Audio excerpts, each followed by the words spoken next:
सबसे पहले आप सभी को मेरा प्यार भरा नमस्ते। मैं रेखा कठेत आपका स्वागत करती हूँ अपने यूट्यूब चैनल यशिका कठेत में।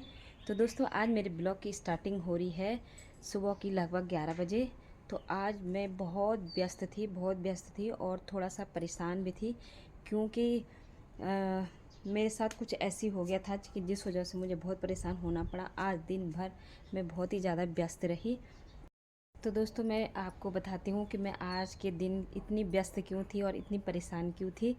तो चलिए जी, मैं आपको बताती हूँ। तो मौसम की बात की जाए तो देहरादून में बहुत ही गर्मी का मौसम हो गया है आजकल, सभी जगह है। लेकिन जहाँ देहरादून में बोलते थे कि मौसम इतना गर्म नहीं होता है, यहाँ हमेशा मौसम अच्छा ही रहता है। लेकिन इस बार जल्दी यहाँ पे भी बहुत गर्मी होने लग गई, बहुत ज़्यादा उमस हो रही है। बाहर का मौसम कुछ इस तरह से है। तो चलिए जी दोस्तों, यहाँ पे देखिए, ये मेरी स्कूटी है और हमारे रोड के हाल ये हैं। ये देखिए, पहले सीवर लाइन की खुदाई हुई तब हम लोग परेशान रहे। अब पानी के पाइप बिछाए जा रहे हैं पूरे रोड पे। तो हम लोग इतना परेशान हो रखे हैं, गाड़ियाँ इतने मुश्किल से निकालनी पड़ रही है।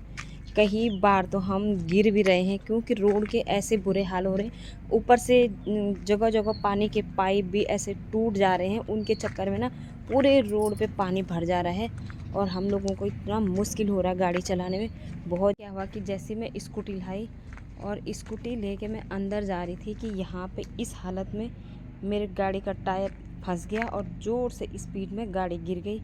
और शुक्र है भगवान का कि मेरे पे नहीं लगी, थोड़ा सा ही लगी उंगली पे, और स्कूटी धड़ाम से गिर गई। और जब स्कूटी गिरी तो उसके अंदर कुछ पार्ट्स हिल गए और उस चक्कर में क्या हुआ, एक दिन तो बहुत अच्छे से चली, लेकिन दूसरे दिन मेरी स्कूटी का तेल लीक होने लग गया। और मैंने परसों इस पे तेल फुल टंकी करवाई थी, और जैसे ही कल मैंने अपने बेटी को स्कूल छोड़ा और घर आई तो आज सुबह देखा स्कूटी चालू नहीं हुई। बड़ी मुश्किल से लड़की को छोड़ के आई और घर में तब तक स्कूटी में बिल्कुल तेल ख़त्म, इम्पट्टी पे चली गई।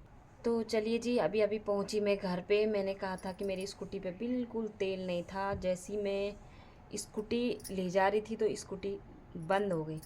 तो फिर आधे रास्ते से मैं घर लेके आई, और क्या कहूँ, फिर पड़ोसियों से स्कूटी मांगी और उनकी स्कूटी से मुंह में लगा के पाइप अपनी स्कूटी में तेल डाला, रिक्वेस्ट करके तेल मांगा। और फिर गई मैं तेल भरवाने स्कूटी में, क्योंकि बहुत दूर मतलब मियाँ वाला चौक जाना पड़ता है। तो इतने दूर धक्का मार के तो मैं नहीं ले जा सकती थी, वो भी स्कूटी में। रातों रात पूरा तेल लीक हो गया था, जबकि मैं फुल करके लाई थी। फिर वर्कशॉप ले गई, अब वहाँ शॉप बंद थी। फिर अब भी दूसरे वाले वर्कशॉप में ले गई तो वहाँ फिर चेक किया, वो पाइप कट रखा था। उस चक्कर में हम इतना परेशान रहे बाबा, क्या कहूँ। वो तो मेरे पड़ोसी बहुत ही अच्छे हैं, भगवान उनकी भी हर जगह हेल्प करे। तो चलिए जी, आज मेरे घर में आने वाले हैं विशेष गेस्ट, जो कि मेरे बहुत पुराने दोस्त भी रह चुके हैं, बहन भी रह चुकी है।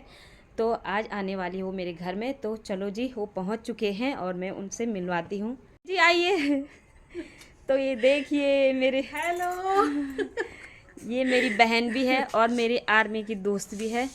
तो कैसे लगे आपको? बहुत ही सुंदर, बहुत ही स्मार्ट है और अभी टीचिंग लाइन में है। तो चलो अंदर चलते हैं भाई। बहुत बहुत धन्यवाद मेरे घर आने का। पहले हम आर्मी में थे तब से हमारी मुलाकात हुई और हम पड़ोसी भी रह चुके हैं। और शिखा और मेरी पहले से ही काफ़ी बनती है, विचार भी बहुत ज़्यादा मिलते हैं। तो ये टीचिंग लाइन में इसको तो टाइम नहीं है, मैं तो फ्री हूँ। तो कभी कभार मतलब 6-7 महीने में एक बार मिल जाते हैं। तो बहुत बहुत धन्यवाद शिखा का, जो मुझे मिलने आई। ठीक है शिखा, बहुत बहुत धन्यवाद। बहुत टाइम बाद दीदी से मिली हूँ, पर हमारी बॉन्डिंग बहुत अच्छी है। बहुत मतलब जम्मू से ही बहुत अच्छी बॉन्डिंग है हमारी। और दीदी ने हर चीज़ में मुझे समझाया है। बहुत चीज़ें ऐसी हैं, अगर कभी हमारी लड़ाई होती थी, मुझे तो वो आज तक रिमेम्बर है वो बात दीदी की, जब दीदी ने समझाया था कि लड़ाई नहीं करनी है। तो मतलब बहुत कुछ सीखा है मैंने दीदी के साथ रह करके। पर हाँ, मुझे आज बहुत अच्छा लगा कि यहाँ पर आई और मिली हूँ दीदी से। जो भी। हाँ, दीदी ब्लॉग बनाती है, बहुत अच्छे ब्लॉग बनाती है, सबको अवेयर करती है, एनवायरनमेंट से रिलेटेड हो या कोई भी नई चीज़ हो, बहुत अवेयर करती है। तो मैं आप सबसे यही विनती करूँगी कि दीदी को ज़्यादा से ज़्यादा लाइक करें और ज़्यादा से ज़्यादा सब्सक्राइब करें। जब हम आर्मी में रहते थे तब हम एक दूसरे को बहुत सपोर्ट करते थे। हमारा कुछ भी प्रोग्राम होता था तो हम सबको साथ में लेके चलते थे। तो हमने बहुत ही अच्छे दिन गुजारे आर्मी में, बहुत ही अच्छे पल थे वो। और अभी तो क्या बताएं, अब तो सब अपने अपने लाइफ में इतने व्यस्त हो रखे, बहुत ज़्यादा मतलब हम लोग अपनी लाइफ में इतने व्यस्त हैं कि हम किसी से नहीं मिल पाते मिल हैं, पाए। पर थोड़ा समय अपने लिए भी निकालना चाहिए। मुझे ऐसा लगता है कि निकालना चाहिए, क्योंकि लाइफ इतनी शॉर्ट हो गई है कि टाइम ही नहीं लगता है, किसी को पता ही नहीं चलता है। तो ये मेरे हस्बैंड जी हैं, नमस्कार। जय श्री राम। ये भैया के साथ ही हैं आर्मी में। हम्म। दीदी ने तुरंत अगले दिन फ्लाइट हाँ, ये बात भूल गई। कोविड चल रहा था भयंकर वाला और छुट्टियां पड़ रखी थी और शिखा ने बोला दीदी मैं तो केरला जा। मैंने कहा केरला भयंकर कोविड चल रहा, तू केरला जा। मैं फ्लाइट से जा रही, फ्लाइट से गई तो ट्रेन से गई, उस मैं टाइम पे ट्रेन ट्रेन से से गई। हाँ, ये ट्रेन से गई। और मैंने अपने हस्बैंड को बोला, मैंने कहा अब फौजियों की फैमिली तो सभी बोलते हैं कि होती है ऐसी है कि एक ने दूसरे को बताया, दूसरे भी तुरंत हो जाती है शुरू की नहीं नहीं नहीं नहीं चलो चलो चलो। अब इसने मुझे फ़ोन किया कि मैं जा रही हूँ, तो मुझे विश्वास ही नहीं आया। जब इसने मुझे ट्रेन की आवाज़ सुनाई तब जाके मुझे विश्वास आया कि ये सच में केरला जा रही, 2 बच्चों को लेके कोविड के टाइम। और मैंने तुरंत अपने हस्बैंड को फ़ोन किया। मैंने कहा सीखा तो भाई केरला आ रही है और हमें भी आना। तो हस्बैंड लोग बेचारे पास में रहो तो कहना नहीं मानते, लेकिन जब दूर रहते ना तो झट से मानते हैं। तो बोला ठीक है मैं टिकट करवाता हूँ, आ जाओ। और जैसे ये पहुंची ना, इसके पीछे पीछे मैं भी फ्लाइट में नेक्स्ट डे ना, नेक्स्ट डे ही तो पहुंच गए थे हम भी।